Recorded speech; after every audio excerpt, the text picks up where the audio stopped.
Que país é esse, né, que tem um presidente que usa o boné do CPX, né, que diz que os traficantes são vítimas dos usuários? Acabou de dizer, né? O grande problema é que isso não é um assunto só do Rio. O Rio tem questões específicas, geográficas e tudo, né? Mas o Rio pode muito bem falar para o Brasil hoje em dia: eu sou você amanhã. Nós estamos vendo o que está acontecendo em Salvador, na Bahia, em outros lugares, né? O Brasil está virando um narco-estado.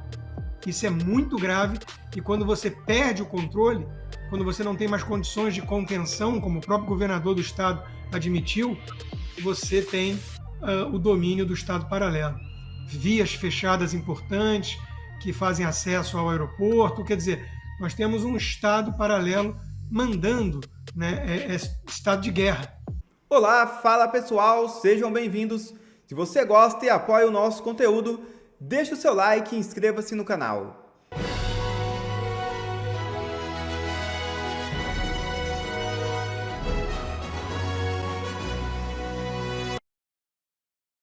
Documento surge e prova que governo Lula negou a ajuda ao Rio de Janeiro. É isso mesmo.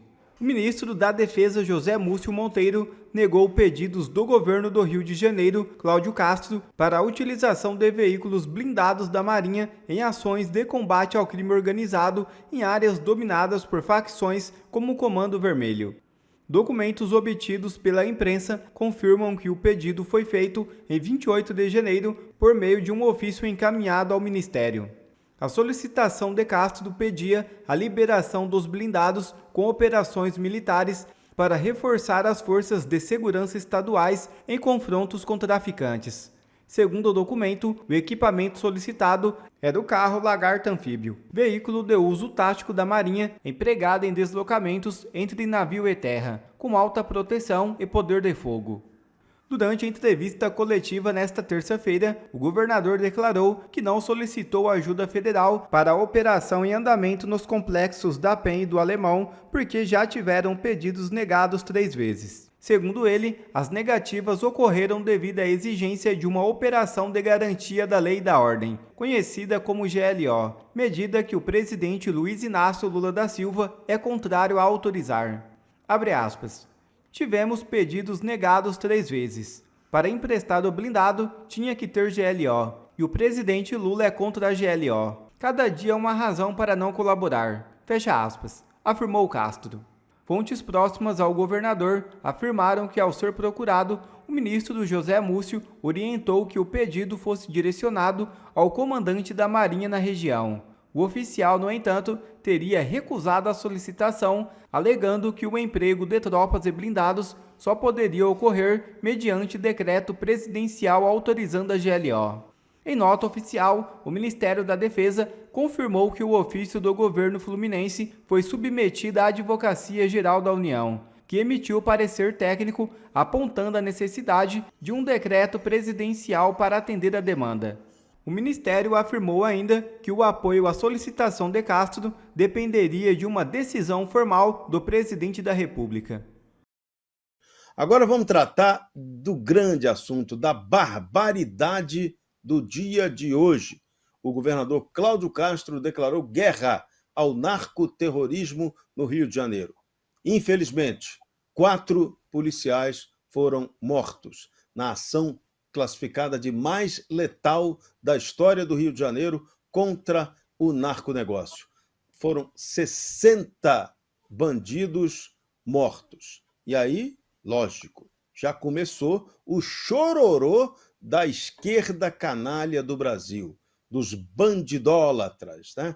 Ai, coitadinho do bandido, uma ação desastrada da polícia. Não tem ação desastrada da polícia nenhuma.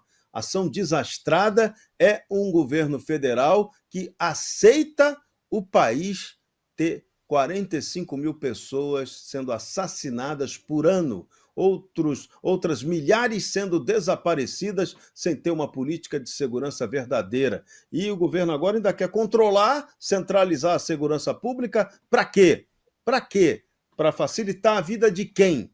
Dos estados, dos municípios que têm que combater a violência e lutar contra a insegurança, ou para beneficiar os eleitores de conveniência?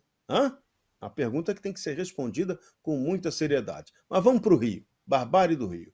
As operações nos complexos do Alemão e da Penha hoje deixaram 4 policiais mortos e 60 bandidos com CPF cancelado. Criminosos do Comando Vermelho lançaram granadas contra a polícia utilizando drones. 81 pessoas foram presas. O governador Cláudio Castro detonou. Não é mais crime comum, é narcoterrorismo. Não vamos dar um passo atrás. Entre os mortos estão Marcos Vinícius Máscara, promovido a comissário na segunda-feira, e Rodrigo Cabral, com apenas 40 dias de corporação. Os PMs Cleiton Gonçalves e Eber Fonseca, do Batalhão de Operações Especiais do BOP, também morreram. A operação cumpriu mais de 100 mandados contra o CV. Foram apreendidos 10 fuzis, 2 pistolas, 9 motocicletas e rádios. Os criminosos interditaram as vias em retaliação. O secretário Vitor Santos declarou estado de guerra, 9 milhões de metros quadrados de desordem, quase 1.900 favelas, 600 fuzis apreendidos. Castro denunciou o abandono federal. As polícias estão sozinhas. A operação maior que a de 2010, mas sem blindados nem agentes federais, foi a de hoje no Rio de Janeiro. Lula, segundo Cláudio Castro, negou 3 pedidos de ajuda das Forças Armadas ao Rio de Janeiro. E aí, vamos lá, balancinho dos números. 60 bandidos mortos, 2 policiais civis assassinados, 2 policiais militares também mortos, 3 inocentes baleados, 1 delegado baleado na perna, 1 agente do BOP também baleado de raspão, outros 5 policiais baleados, 81 presos, 93 fuzis apreendidos, 49 escolas municipais fechadas, 32 no Complexo do Alemão e 19 no Complexo da Penha. Rio de Janeiro apavorado. Agora de noite, ruas da cidade vazias, porque as pessoas estão com medo. É o efeito direto do narcoterrorismo, né, Rodrigo Constantino? Sem dúvida, Serrão. Muito triste isso, né? Com o Rio de Janeiro. Eu, há 10 anos atrás, tomei a decisão de ir embora. E como quase todo carioca que veio para cá, para a Flórida, segurança era o motivo número 1. Eu vou ser breve no meu comentário. Nós temos um delegado aqui, porque eu gostaria de escutá-lo, inclusive, né? Mas que país é esse, né? Que tem um presidente que usa o boné do CPX, né? Que diz que os traficantes são vítimas dos usuários. Acabou de dizer, né? Então é isso. Hoje já temos aí ONG Sou da Paz, a Folha de São Paulo, a Jandira Fegali, o Arruda Botelho, entre tantos outros, falando da letalidade policial, que nenhuma operação com tantos mortos pode ser uma operação bem-sucedida. Veja, quem não faz distinção entre policial morto e bandido morto tem algum problema moral muito sério. Meus sentimentos aos familiares e amigos de 4 policiais que foram mortos. 60 bandidos é o preço da criminalidade, né? do estado de guerra, do Comando Vermelho ter virado um grupo terrorista. E o Lula sequer admite reconhecer CV e PCC como grupos terroristas, como deseja o governo americano, por exemplo. Né? Então, a letalidade policial não é o problema em si. O problema em si são esses meninos de fuzis atirando em policiais, não é mesmo? A preocupação deve ir em direção aos policiais sempre. A questão da ajuda federal, Serrão, o que esperar de um governo que quer centralizar tudo nele, mas não quer ajudar para valer na segurança pública dos estados, né? É só politicagem. O Rio de Janeiro vem sendo largado às traças da impunidade, desde Brizola, de Fachin, com a DPF, que na Covid impediu operações aéreas, e a DPF, acreditem se quiser, agora está nas mãos do Alexandre de Moraes. Acho que foi sorteio, né? Então agora Alexandre de Moraes está com a DPF nas mãos para ir para cima do Cláudio de Castro, se for o caso, né? O Rio é um experimento social fracassado, com artistas, Globo, todos dando um jeito de defender a bandidolatria e tratar o bandido, o marginal, como vítima da sociedade. Enquanto isso, a impunidade campeia e a impunidade é o maior convite que existe à criminalidade. O grande problema é que isso não é um assunto só do Rio. O Rio tem questões específicas, geográficas e tudo, né? Mas o Rio pode muito bem falar para o Brasil hoje em dia: eu sou você amanhã. Nós estamos vendo o que está acontecendo em Salvador, na Bahia, em outros lugares, né? O Brasil está virando um narco-estado. Isso é muito grave, e quando você perde o controle, quando você não tem mais condições de contenção, como o próprio governador do estado admitiu, você tem o domínio do estado paralelo. Vias fechadas importantes que fazem acesso ao aeroporto, quer dizer, nós temos um estado paralelo mandando no Rio de Janeiro, né? É estado de guerra. Aí a preocupação das ONGs e dos artistas e dos advogados da prerrogativas são com os 60 mortos na letalidade policial. É uma piada de mau gosto. Total, você tá ligado no Bradock Show, oferecimento Golden Brasil. Delegado Rochester, em 1987 eu trabalhava no jornal Tribuna da Imprensa do Rio de Janeiro. Eu fiz uma entrevista dentro da extinta penitenciária Milton Dias Moreira com um preso chamado Professor, que era um dos fundadores do Comando Vermelho. Ele tinha na cela dele uma biblioteca marxista de fazer inveja à União Soviética. E esse cara, ele chamava naquele momento que o Comando Vermelho era a Fundação Falange Vermelha, que depois estava se preparando, já estava consolidado e tinha se tornado ali o Comando Vermelho, né? Que surgiu da união entre ideias revolucionárias da esquerda brasileira dentro do presídio da Ilha Grande. Hoje esse Comando Vermelho é algo que saiu completamente do controle e hoje domina, está numa guerra para consolidar o domínio de comunidades no Rio de Janeiro, competindo com as milícias, que é uma doideira, a distorção da ação policial que vira bandido, e o chamado Terceiro Comando Puro. E ainda concorre fora do estado do Rio com o PCC, Primeiro Comando da capital. Que cenário é esse de um Brasil em guerra? 45 mil pessoas assassinadas por ano. E eu não vejo ninguém do PT chorar por essas vítimas. Serrão, nós podemos resumir isso numa frase que eu vou explicar logo em seguida.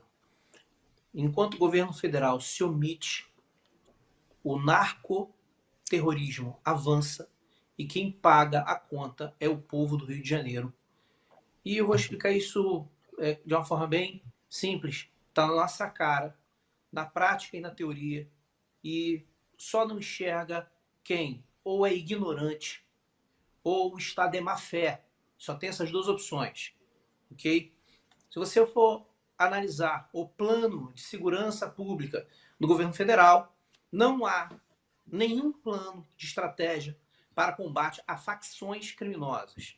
Só há planos de contingenciamento para, por exemplo, penitenciárias, como organizações de penitenciárias, eventualmente até o trabalho de isolamento de alguns comandos, mas isso já está na legislação, isso pode ser feito pelo próprio poder executivo estadual, junto com o federal, junto com o judiciário estadual, não é? Isso não necessita obrigatoriamente de uma ação do governo federal.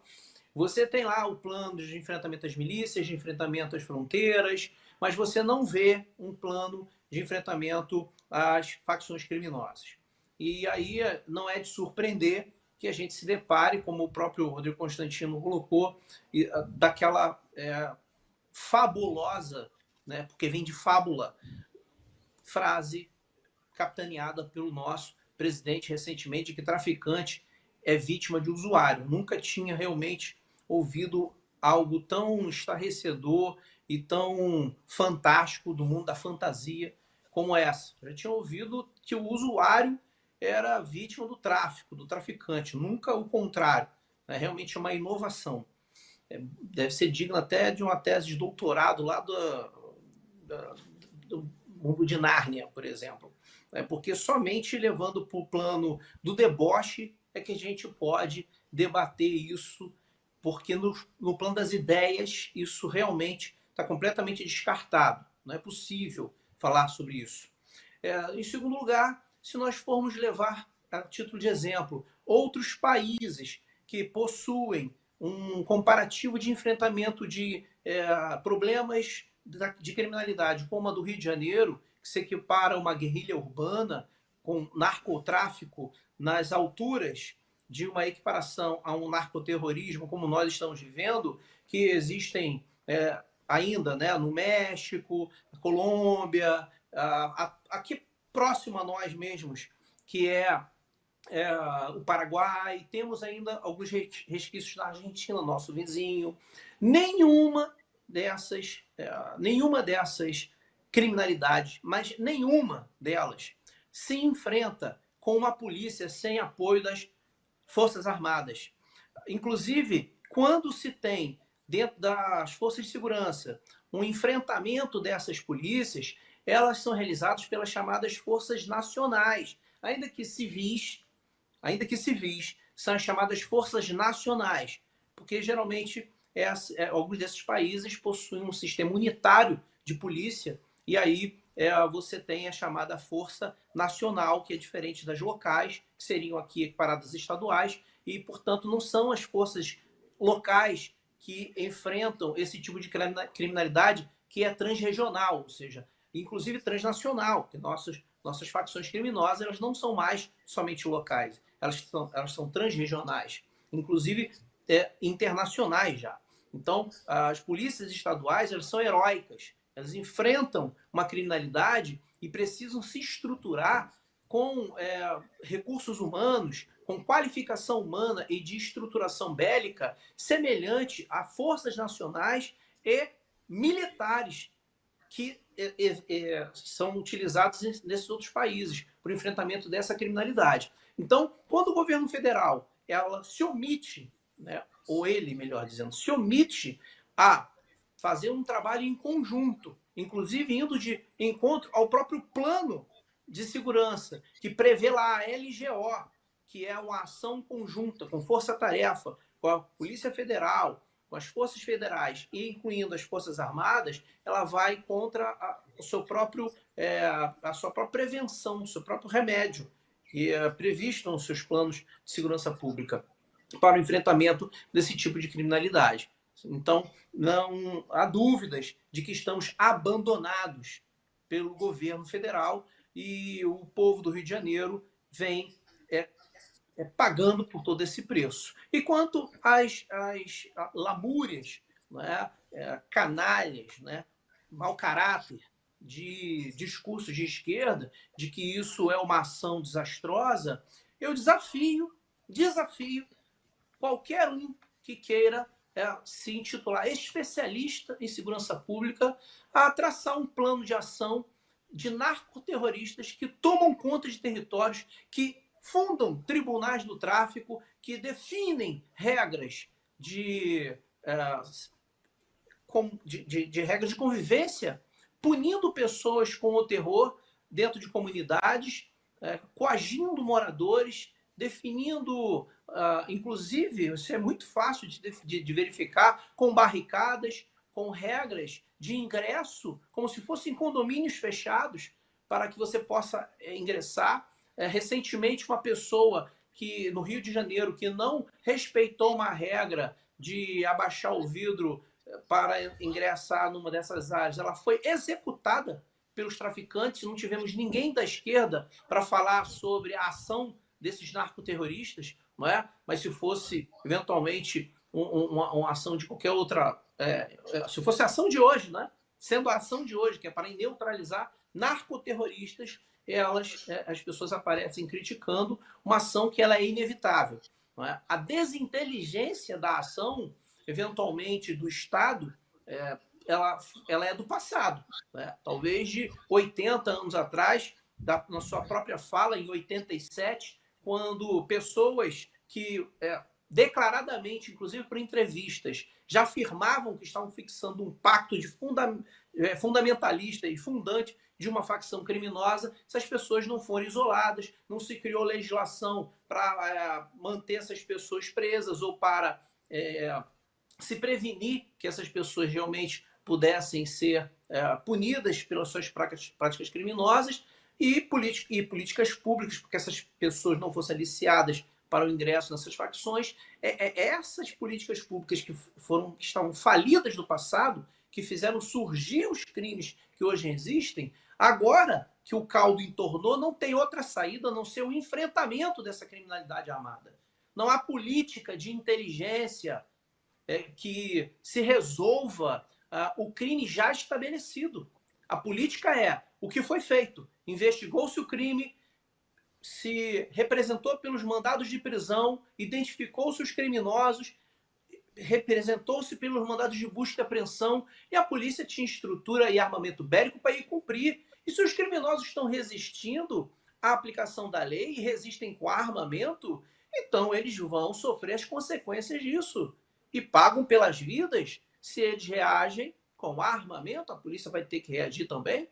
Então isso faz parte do enfrentamento, do nível do narcoterrorismo que nós estamos enfrentando.